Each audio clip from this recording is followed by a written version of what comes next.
மே 26 பஸ்கா காலம் 6ஆம் வாரம் திங்கட்கிழமை. புனித யோவான் எழுதிய நற்செய்தியிலிருந்து வாசகம். அதிகாரம் 15 வசனங்கள் 26 முதல் அதிகாரம் 16 வசனங்கள் 4 வரை. இயேசு தம் சீடரை நோக்கி கூறியது: தந்தையிடமிருந்து நான் உங்களுக்கு அனுப்பப் போகிற துணையாளர் வருவார். அவரே தந்தையிடமிருந்து வந்து உண்மையை வெளிப்படுத்தும் தூய ஆவியார். அவர் வரும்போது என்னைப் பற்றி சான்று பகர்வார். நீங்களும் சான்று பகர்வீர்கள், ஏனெனில் நீங்கள் தொடக்க முதல் என்னோடு இருந்து வருகிறீர்கள். நீங்கள் நம்பிக்கை இழந்து விடாதிருக்க இவற்றையெல்லாம் உங்களுக்கு சொன்னேன். உங்களை தொழுகை கூடத்திலிருந்து விலக்கி வைப்பார்கள். உங்களை கொல்வோர் கடவுளுக்கு திருப்பணி செய்வதாக எண்ணும் காலமும் வருகிறது. தந்தையையும் என்னையும் அவர்கள் அறியாமல் இருப்பதால் தான் இவ்வாறு செய்வார்கள். இவை நிகழும் நேரம் வரும்போது நான் உங்களுக்கு இவை பற்றி முன்பே சொன்னதை நினைவுபடுத்திக் கொள்ளுங்கள். இதற்காகவே இவற்றை உங்களிடம் கூறினேன் என்றார். இது கிறிஸ்து வழங்கும் நற்செய்தி. கிறிஸ்துவே உமக்கு புகழ். சிந்தனை: நம் பிறப்பு முதல் இறப்பு வரை நம்முடன் கூட இருப்பது நம் சுவாச காற்று ஒன்றுதான். நம் சுவாசம் நின்றவுடன் நம் வாழ்க்கையும் முடிந்து விடுகிறது. நம் தனிமையில், நம் தூக்கத்தில், நடக்கையில், அழுகையில், சிரிப்பில் என்று அனைத்திலும் நம்முடன் இருப்பது நமது சுவாச காற்று மட்டுமே.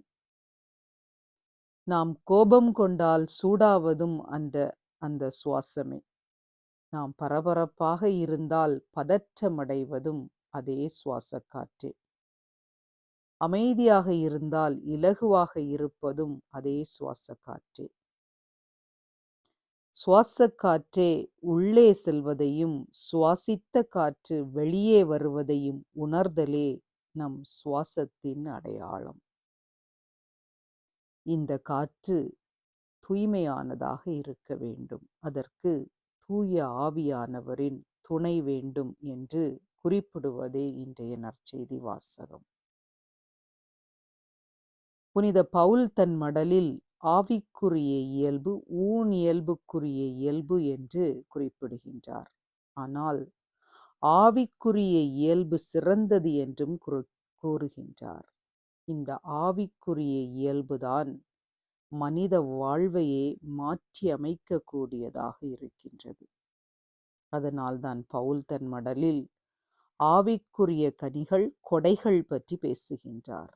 காரணம், மனித வாழ்வை மாற்றி அமைக்கக்கூடிய சக்தி தூய ஆவியிடம் இருக்கின்றது. அதனால்தான் இயேசு பணி வாழ்வின் துவக்கத்திலேயே தூய ஆவியை பெற்றுக்கொள்ளுகின்றார்.